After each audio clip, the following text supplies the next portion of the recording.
Hello world, it's Lana again today, and today I'm talking about an author and a set of interviews that are kind of my weekly favorite today, and I thought I'd share them with you so you can check them out and get some value out of it as well. So today I'm talking about Yuval Noah Harari. He's an author of two books that I know of and have read. Sapiens is the first, and Homo Deus, or Dios, is the second. And first of all, he's an amazing author, philosopher, and historian, really, possibly one of the greatest of our time. And first of all, highly recommend reading the books. So I'm going to do kind of a brief overview of some of the things that I got out of the books and just some thoughts that I have going on in my brain right now, because it is the second book, at least. It stirs a lot more, I feel like, emotions and just ideas in your head. So be prepared for some mind-blowing thoughts after reading these books. But first of all is the first book, Sapiens. It's a brief history of humankind, of Homo sapiens, and I read that like 2 years ago maybe now, and for me, what I got out of the book, so first of all, I mean, it's a great look at how Homo sapiens evolved in the different systems and empires and revolutions, like the agricultural revolution, that really fast-forwarded our development and eventually led us to kind of overtaking all of the other species on this planet. And but the main thing that I got out of the book, and that he talks about in interviews as well, is our strength through unity. And basically just the whole, like, one of the biggest strengths of Homo sapiens was their ability to flexibly communicate and cooperate in large numbers, which is what eventually led us to being able to live and in huge numbers peacefully and to conquer, the entire earth. So that book has a little more of an uplifting message to me. It's kind of, if we look at our history and how we've evolved, it's a huge indicator of why we should continue to try and work together peacefully and cooperatively to maintain this peace and maintain our species, I guess you could say. So that has a lot more of an encouraging kind of message to me, and kind of shows how, one of our biggest strengths is our ability to cooperate, and we want peace because peace is advantageous to us because it allows us to work together and so that everyone can thrive and live on this planet. And then, if you even look at just war in general, I think there's a big misconception about how people think war is profitable and that's why we go to war, but it's really not, and that's something that I've learned in my international studies class, and how war, in times of war, especially bankers and business people, they were often the people that were least in favor of going to war because it disrupted trade and business, which was not profitable. And it was usually citizens that were more gung-ho about going to war, and it's often because they didn't actually understand the real consequences and were just caught up in really a lot of political kind of brainwashing. So so peace, let's do it. So that's kind of like the idea of the first book, and the second book basically is a bunch of likely predictions of what our future is going to look like.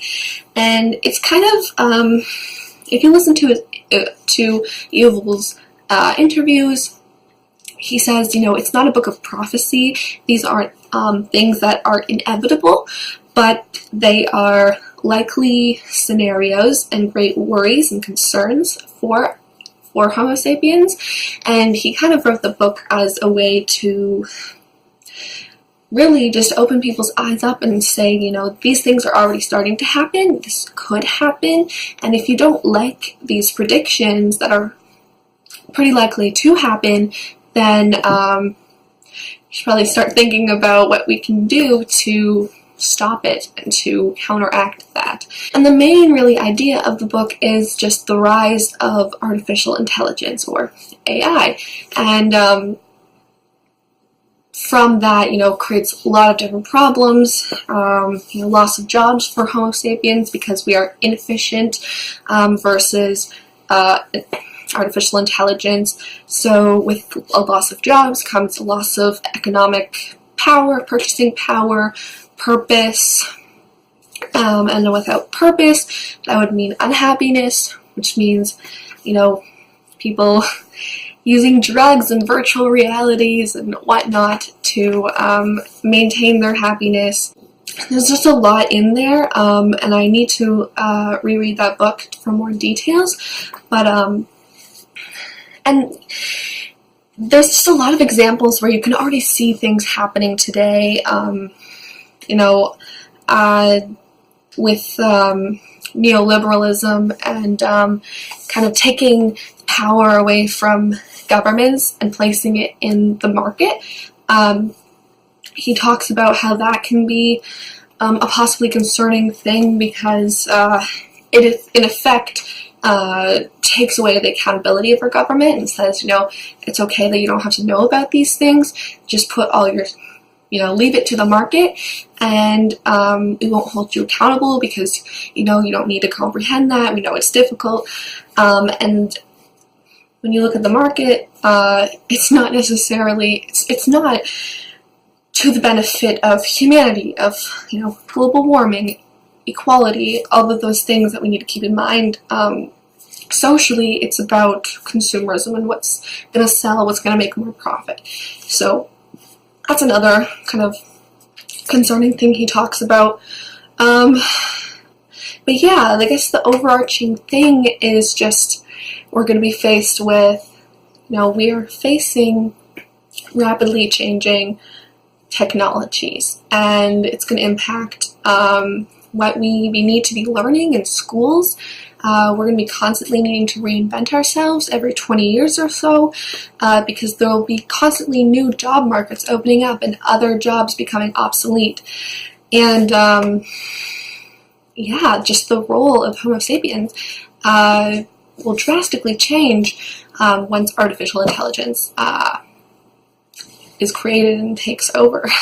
So it's a lot more of a kind of ominous, gloomy, to me at least, concept. I mean, it's interesting to visualize these possible improvements in our lives, you know, increased effectiveness of healthcare,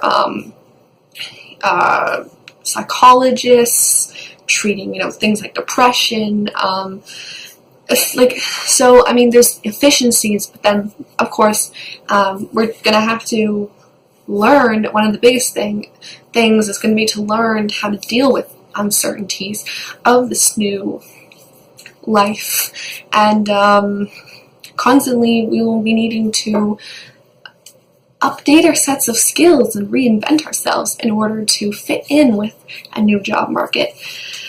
So, you know, it's a very, very interesting book, and I highly recommend it. Do not feel discouraged by, you know, this looming or overarching concept. I think everyone could take something different out of it.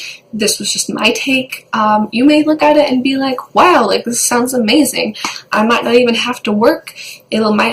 Corporations, you know, those few corporations that are controlling all of the AI and algorithms, they might just be paying, you know, the government might just tax those corporations and pay me out the taxes as my income, and I won't even have to work. Like, that sounds cool. And others might just, for me, it's more of a question of where will I fit in, and what should I really be doing insanity-wise, and just in order to fit into this new world. So, highly recommend it. You don't have to go out and purchase the book. You could definitely just Google some interviews with Yuval Noah Harari on Sapiens. I believe there's a full audiobook on YouTube for Sapiens. I haven't looked for Homo Deus, but you can definitely find some very comprehensive interviews on that book on YouTube. So, highly recommend it. I would love to hear any of your feedback on what you think of the books and interviews and looming concerns. And I will see you in the next video. Thank you for watching. Peace.